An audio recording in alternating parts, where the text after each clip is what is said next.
Okay, well, good afternoon. Thank you all for coming. It gives me great pleasure to introduce Priscilla Bahaw, who is my MPhil/PhD student. And today you're going to see just a little, you're going to get a little insight into the amount of work that Priscilla has already accomplished.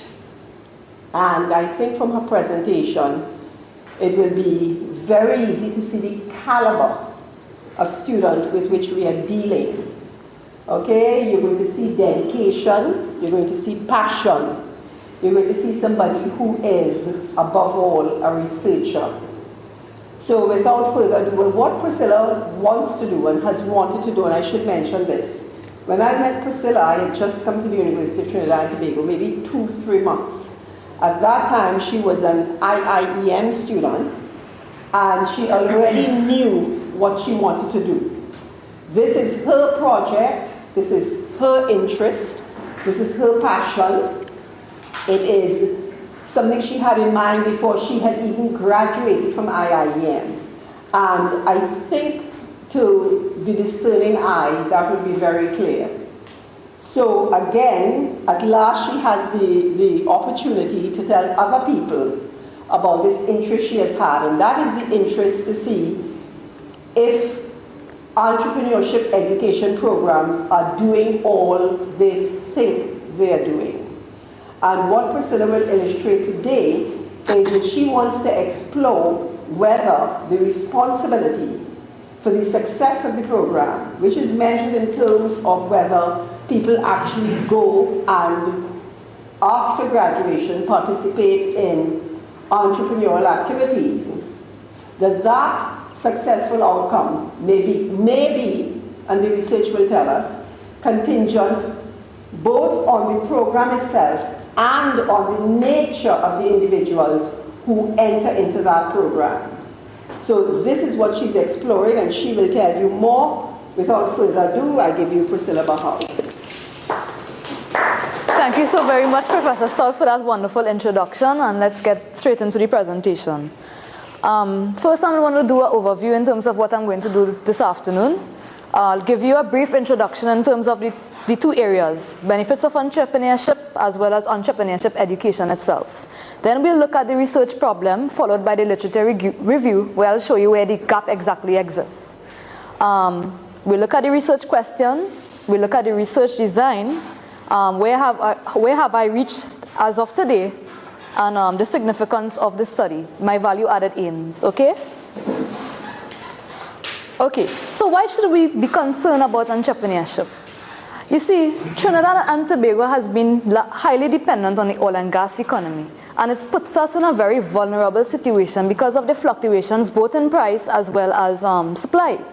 And for us, economists gave advice and said for us to reduce that vulnerability, we should seek to diversify our economy.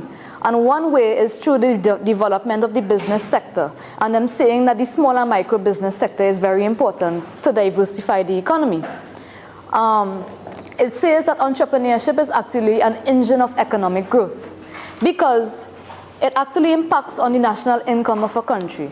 You know, it raises consumption, it raises investment, it raises government expenditure as well as net exports. And a way in which we measure economic growth is through our GDP, or gross domestic product, and entrepreneurship contributes significantly to that as well. It opens foreign markets because with higher productivity, you know, there's new products, they can enter new territory, and because of that, we can earn foreign currency. Creation of jobs is very important as well. You know, entrepreneurship actually lowers the employment rate. In fact, in the USA, 51% of the private sector workforce is because of entrepreneurs. And the thing is, not only that they create jobs, but they have opportunities for training and advancement. And again, with the lowering of crime, lowering of unemployment, we will have the lowering of crime, and that could even impact on our other sectors. For instance, it can boost the tourism sector as well. It enhances creativity. You see, because of entrepreneurship, we are forced to become competitive. And to sustain your competitive advantage, you have to think about new things, so you have to be creative. And creativity is one of the new things that is very high in the agenda in the world right now. And it generally boosts quality of life, you know. Because as an entrepreneur, you look at as a leader, one can earn a lot of wealth, and it generally boosts the quality of life, and as well as the production of more goods. Consumers could be more satisfied as well because of the unique characteristics through entrepreneurship. Okay, now because we have seen the benefits of entrepreneurship, there are many strategies right now that they're using to actually nurture, to cultivate, or to promote entrepreneurship, okay? And some of these could be the lowering of taxes, government programs, mentoring, and education. More importantly though, entrepreneurship education is being seen as a very important vehicle on which we can promote entrepreneurial activity. So, what is entrepreneurship education? The first thing that comes to one mind is just learning to start a business. Now, although that is very important part of entrepreneurship education, it is not the only thing. It actually is about acquiring entrepreneurial attitudes, and we're talking here about the mindset, okay? It also teaches about creativity and innovation. Most of us use those two terms hand in hand, but creativity actually is thinking new things, while innovation is actually doing new things, and it actually teaches that. And again, use of inspiration and imagination is also linked with creativity and innovation. It teaches implementation of a vision, so that some of us here, we may have wonderful, beautiful business ideas, but how many of us here really know how to put that idea into actual business? You know, and it actually teaches us how to change, put an idea into product, put it into actual business entity, I2P, you know, idea to product. It teaches the ability to plan and manage.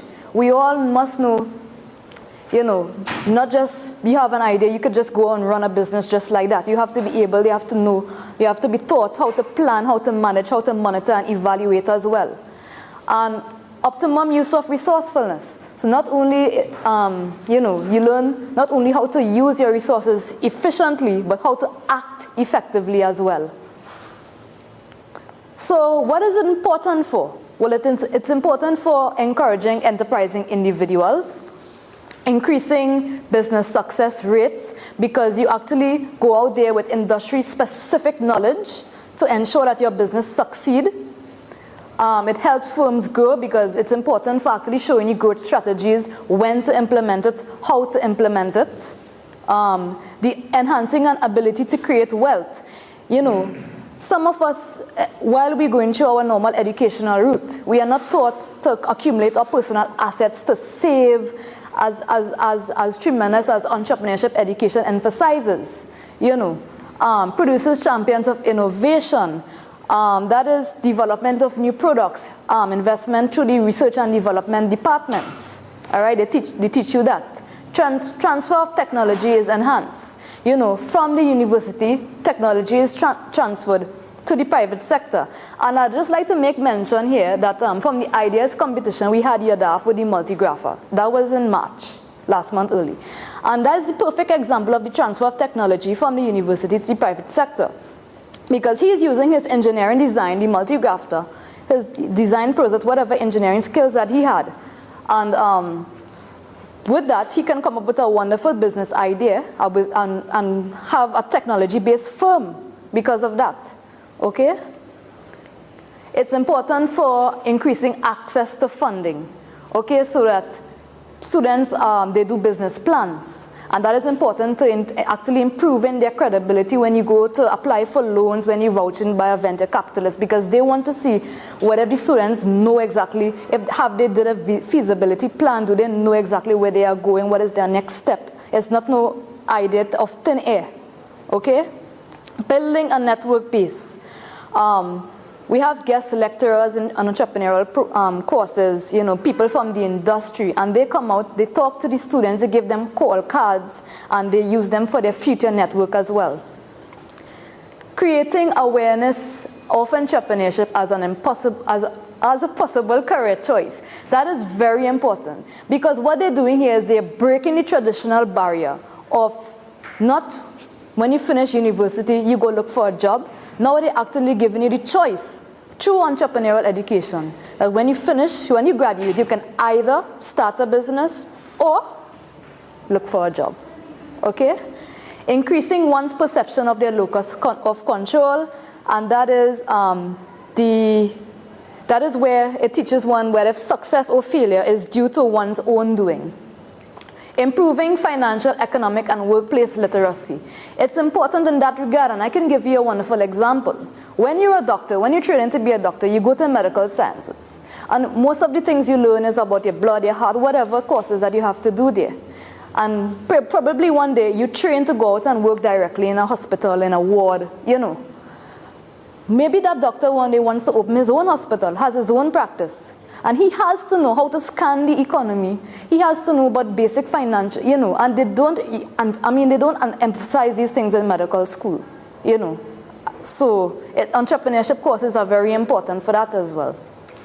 And again, it's also important for attracting private sector financial contributions. As we can see here at UTT, we get contributions like from the Ministry of Trade to fund business plan programs and such like that. Okay, now that we know what is entrepreneurship, the benefits of it, as well as how important entrepreneurship education is for, I'd like to dive into my research problem. There's a recent surge in the entrepreneurship education, okay?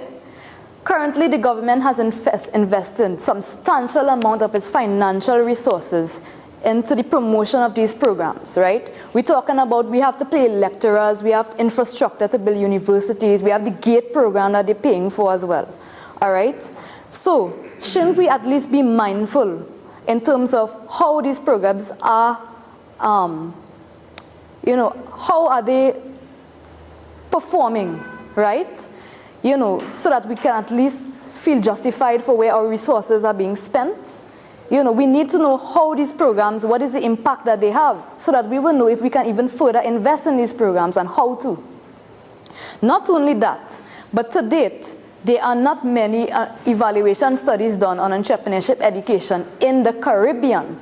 Now, my flyer has said that there were no Caribbean studies done for evaluation of entrepreneurial education studies. But, you know, right now, Professor Stout told me that Professor Thompson has access to many evaluation type studies for entrepreneurship education. So when I'm finished with the seminar, I would like to approach her for sources. And finally, there's not enough foreign data as well as local data to able to guide policy decisions. What I mean by that is, even if, first to begin, there's a deficit or there's not enough developing country data to guide us for Caribbean type research, okay? Not only that, but whatever foreign data there is, we cannot directly use that to inform our local educational systems. And this is for obvious reasons. We have changes, we have differences in our culture. Students learn things differently here in the Caribbean. Right? So we cannot base that research to inform our program reforms here, how to design the programs to achieve maximum results from success from these students. You know, we need our indigenous, you know, straightforward research that is actually pointed out to our Caribbean people. So, hence, if there isn't much research, there isn't much information there for us to use, you know, we need to do some studies in it. And it's very important though, because the government right now is contemplating to bring entrepreneurial education for the primary school and the secondary school, bring it in their curriculum, right? But they don't really know exactly how to tweak these programs for them to maximize the benefits for these different age groups or these different mindsets as well. So this research should add value for there as well. The research problem now, I'm just saying, without this evaluation, no one can know for sure exactly whether the programs are meeting their objectives. Are they in keeping with the students' expectations? What features of the program are working from those that are not working? And who benefits most from these programs? We do not know for sure whether students with different entrepreneurial attitudes are drawn to different programs, as well as whether students' attitudes are associated with both the perception of the program and with their performance. Further even showing the research problem, I would like to show that there's a research gap. Now this is just a slice from the actual, from a large literature survey that I have been looking at hundreds of papers, all right? And what it actually says is that there's a universal cry for research and on entrepreneurship education. Are they achieving the objectives? So one of the most recent we have here is Poetry, if I have that correct. Poetry, okay. Forgive me if I pronounce that wrong, but in 2010, that's fairly recent, he's saying that studies are needed to examine the effectiveness of university entrepreneurial education in other national contexts, be it whatever country it is, to see whether that specific national context variables interact with local university characteristics to affect entrepreneurial intentions. And then here we have Sovereign et al. 2009, and they are Caribbean scholars. They came, some of them who wrote this paper, they were from the management studies at UWI. And they are also saying that Caribbean scholars should seek to develop more indigenous and culturally relevant theories and models of entrepreneurial intentions. Not too far back, the gap, since 2003, and this is really funny though, because they're saying in 2003 that which is not, it's fairly close. They're saying that it's a young field of research beyond its exploratory stage. And then they're asking for, research to be done using large sample sizes and control groups. And Macmillan 2002, Stemmen 94, up to Cantor 1988, there's a nice range of years, and they're all crying for this research.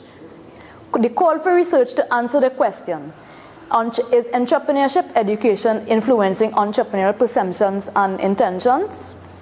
Okay, so clearly that is a research gap that I have identified, and this is just a slice. So, which I would like to show you now. What is my research question? It is actually the evaluation of entrepreneurship student attitudes and entrepreneurship programs in Trinidad and Tobago as determinants of postgraduate entrepreneurial activities. So, with this research question, we hope to find out types of students registering for these courses, as well as which students' attitudes promote success. Now, you're wondering why there's black and there's red, but it just shows that the black and the red is sort of related. All right? We want to find out what features of the programs, components, or delivery methods promote success. Are these programs successful in inspiring both entrepreneurial intentions and activities? How can these programs be improved?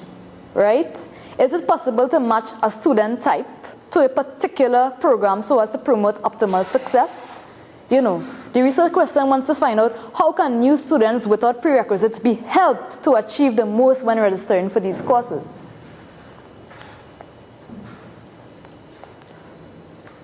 Okay, so my research design, all right? We have targeted programs in Trinidad and Tobago so far, right? And they are entrepreneurship courses, entrepreneurship programs. And what we did was we looked at two levels. One is at the junior level. The junior level simply means that it's probably certificate courses that they offer, and is more or less non-tertiary. And then the senior level is more or less programs offered at tertiary educational institutions, whether it be degrees, postgraduate work in entrepreneurship courses, okay? I'll talk a little more about the actual programs further on. We'll see which programs that I have investigated. We designed 3 instruments, 3 very detailed and comprehensive instruments. Each instrument has been at 2 different intensity levels. One is designed for the junior students, so that the intensity level is geared towards them, and then the other one is for the senior students as well. So therefore, I will have 6 questionnaires. The instruments are to be administered at 3 times. One, it's a pre-test. So the students the instrument is a questionnaire, and the survey is being administered just as they register for the courses. So it should be probably the first week of classes. You know, they haven't took their formal education as yet. Just before they start the course, we survey them. At the second time, it's at the end of the program, and this is called the post-test, all right? This is where we survey the same students again, same class, but at this time, it's just as they are about to finish the course. So it could be at the last week of classes. And then at the third time period, they will be surveyed after they graduate. One is a 6-month interval after they graduate, and two, another 6-month interval, which would be a year from the point of which they graduated. And I would like to make notice too that this is a repeated measures design. So each student is being followed up and acts as his or her own control. So let me go now into the instrument features. The first instrument, which is the pretest, tests students' personality. So we're gathering general demographic data, age, gender, all right?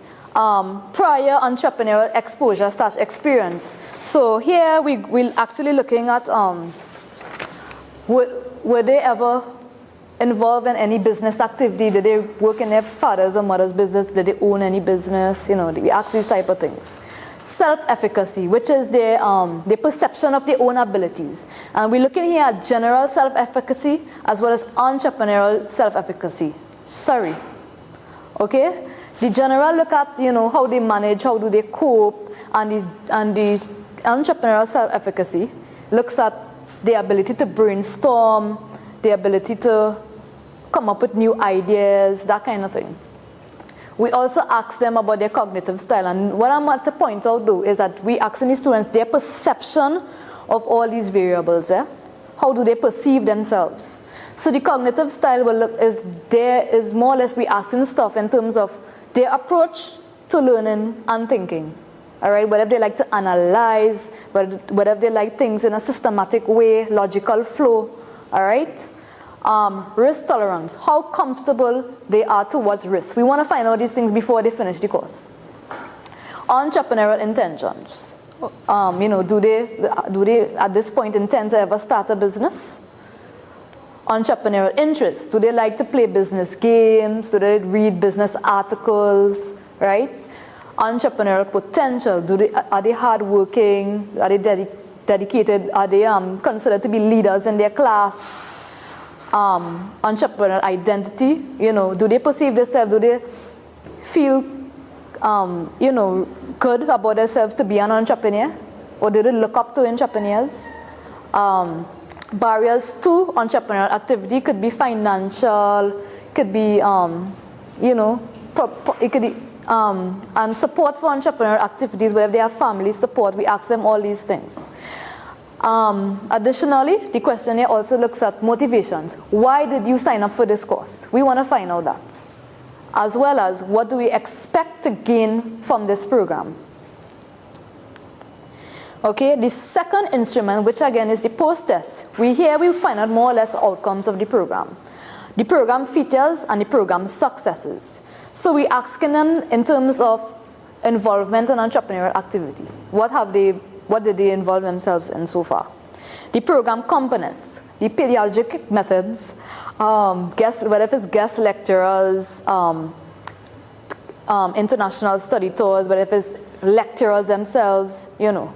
The program elements, materials, so it could be case studies, books, journals, the learning formats, and the assessment formats. The learning formats could be like discussions, reading assignments, listening, and the assessment formats, you know, whether they had exams, whether they had to write a report, prepare a business plan, you know, we asking these things. For the program facilities, we also want to find out, you know, whether there was library access, whether there's support to continue any business activity, campus-like environment, technical content, we ask them here, the courses that they do, you know, whether it's human resource management, business strategies, program evaluations. We asking the students to evaluate the programs to how they think it was, in terms of organization, clarity, enthusiasm, active engagement, cohesion, assessment methods, teaching support, expectations met, and also the outcomes achieved. Was the program successful in helping you with your communication skills, creativity, self-confidence, entrepreneurial intentions? And then we asked them in terms of the program improvement, suggestions. What features of the program they liked and what features of the program they would have liked to have had. And what we use is, we didn't use a Likert scale. And that is because the common thing is that Likert scale give us interval data. And that could be problematic because throughout the interval, you do not know, there's a difference. The difference in the distance between 2 points, between the various points may not be the same. So we didn't want to bring in that problem for our questionnaire, so we use our own scale. And then the third instrument, now this has not been designed as yet, so we are open for suggestions, but this is what we are looking at so far. So this will be it will be a type of a post-test, but after graduation, okay? Detailed activities from date of graduation. We want to know the type of non-entrepreneurship opportunities available in the period. We're going to ask them if they ever attempted to participate in entrepreneurship activities, you know, the features of the business environment promoting entrepreneurship, challenges in the entrepreneurship environment, their current entrepreneurship intentions. You know, we want to see whether if it changes or not, as well as the support from government which would encourage entrepreneurship. What I have done and what we have done to actually establish reliability and validity was we did a pilot in 3 ways. What I did was peer reviews. So I took students from my 2 targeted groups, the junior and the student, and the senior, and I had them do the questionnaire, right? And they did it and they gave us comments and we were able to make any adjustments and ensure that the content was good, the clarity was good, the flow, and we timed them as well. We also asked experts in the field, experts in the way that the heads of departments, the lecturers of these courses, the entrepreneurial education courses, we had people from White, people from NEDCO, you know, people from these universities. They look at the questionnaire and they give us their input as well. Okay, so again, in terms of content, clarity, and logistics. And the general public, you know, so we went around to the general public just to in the various age ranges to see, again, ensure that we have good clarity of the questionnaire and the length was manageable. All right? And from that, we was able to establish content, face, and construct validity. And for the administration, now, what I try to do is actually administer the questionnaires myself.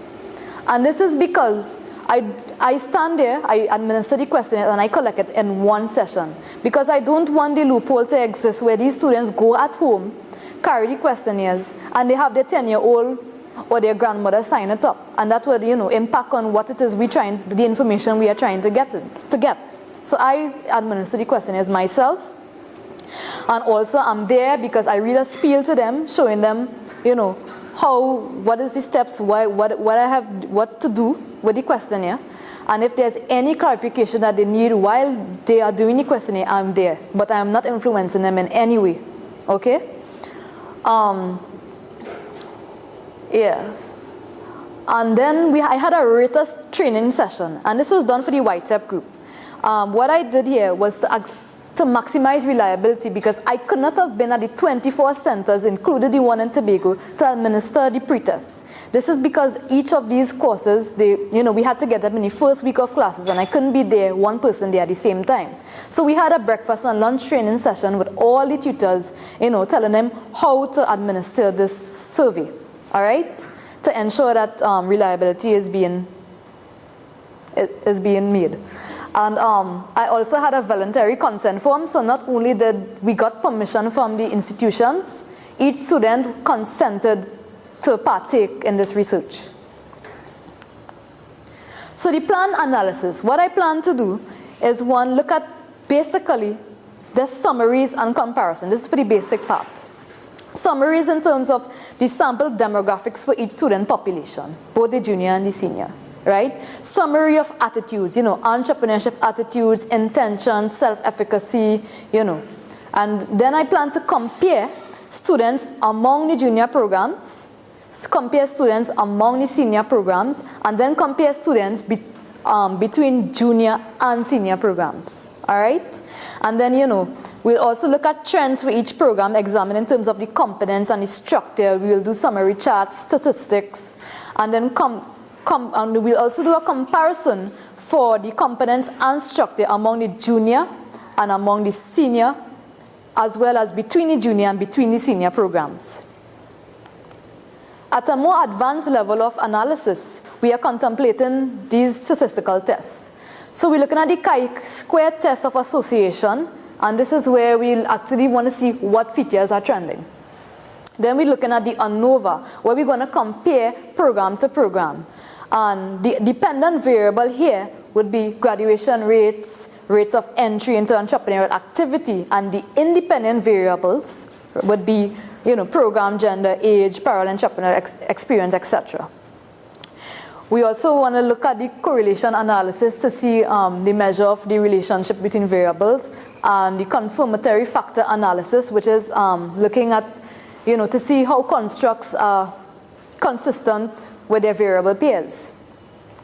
And logistic regression modeling we're going to use to actually model the odds of entry or non-entry into entrepreneurial activity as it relates to entrepreneurship attitudes, prior family experience, and etc., which may promote or retard postgraduate entrepreneurial activity. So where I've reached so far? Well, these are the programs here that I have targeted. YTEP, NEDCO, and COSTA. They so far has the certificate level type programs for post-secondary students, right? NEDCO is National Entrepreneurship Development Company of Trinidad and Tobago, right? And for the tertiary level, we have SAMS, that is the School of Accounting and Management, UTT, UE, SHED, that is the School for Higher Education, COSTAT, CITAL, School for International Travel and Languages, as well as Atolokja Graduate School of Business. So for the YTEP, they have a 6-month program, Small Business Management. The NEDCO, they have a 1-month program called the YES program, but I think they're changing it to a 2-month program now. All right, and COSTAT is Idea to be the Entrepreneur. And at all these institutions, there are degrees, MBAs, and entrepreneurship management, as well as there are courses for undergraduates as well. In their undergraduate program, whatever field they take, to do an entrepreneurship development course. I'll look at this a little bit further. So where I've reached so far, all right. For the YTEP, I have already surveyed both a pre-test and a post-test for all the centers in Trinidad and one in Tobago, right? I've collected over 400 responses so far. For NEDCO, we have permission, arrangements are expected in April, and again, I'm going to do all the centers, survey all the students that are doing the YES program, all right? The COSTAT, I have arrangement is also in process for the Small Business Development Certificate course. And for tertiary, I have done UTT. Entrepreneurial Studies, 3 people did the pretest because they were in the MSc ICT group and they had to do this course. Andrea assisted me with that. UTT in Omera, I did all the IIEM students. That was the pretest when they just begun the program, and I have to do their post-test now, and it should be next week because they're leaving just now. The Valsein campus, I look at the BEd group, and they did entrepreneurial studies as well. And I went to Maritime as well, and I got some students to do the entrepreneurship studies course, the pretest as well. All right. In UE, I had persons from the day class in the minor in entrepreneurship. In the agribusiness unit, I had 52 people do the pretest. I'm about to do the post-test soon. Semester end coming up. As well as I even got the evening students as well. It wasn't much, it was just 6. But I try to capture as much as I can. And then I had people from management studies who did entrepreneurship courses, both from a MSc class and from a bachelor's class as well. All right? I supposed to change this, sorry, but this was done. I did the presentation before March 23rd. All right. And shared, you know, they offering an MBA and BBA in entrepreneurship. I had only 8 students that registered for the program, so I got them. Some, however, they refused permission. They didn't want me to survey their students. But I think that's because they didn't understand that I was actually, you know, administering survey. I didn't really need any help from anybody. I just needed class time. So I'm going back to them next September again. COSTAT, I had 21 with the BBA in entrepreneurship. And then for the undergraduate compulsory course, I have thousands of people anticipated to do this survey soon. Arrangements are in process. Arthur Lockjack, arranged for April. All right? So this is what I have done so far in terms of my survey work. So what I plan to, you know, add value for my research is, one, I'd just like to add to a limited body of research in the field of entrepreneurship education to the benefit of Trinidad and Tobago. Right? We want to create an evaluation methodology for all entrepreneurial programs, you know, and as well as to evaluate entrepreneurial programs in TNT. We want to attempt a longitudinal type study, and this is a difficult type. From the literature research, they say that longitudinal type surveys are usually difficult because of the time you have to spend behind it, the resources and all that, but we are attempting to do such, and we have completed the first phase so far. And to provide policymakers with insights which can inform decisions attached to TNT's long-term development. So before I leave, I just want to leave you with a thought. You can walk out here. Promoting entrepreneurship through education goes simply beyond including it in the national curriculum. What is needed is a thorough understanding of what works and what doesn't. Knowing the natures of students who could best benefit from a particular type of program should enhance the success of the program itself. So, thank you. You know, at this point, if you have any questions or comments, as well as citations for studies, are welcome as well.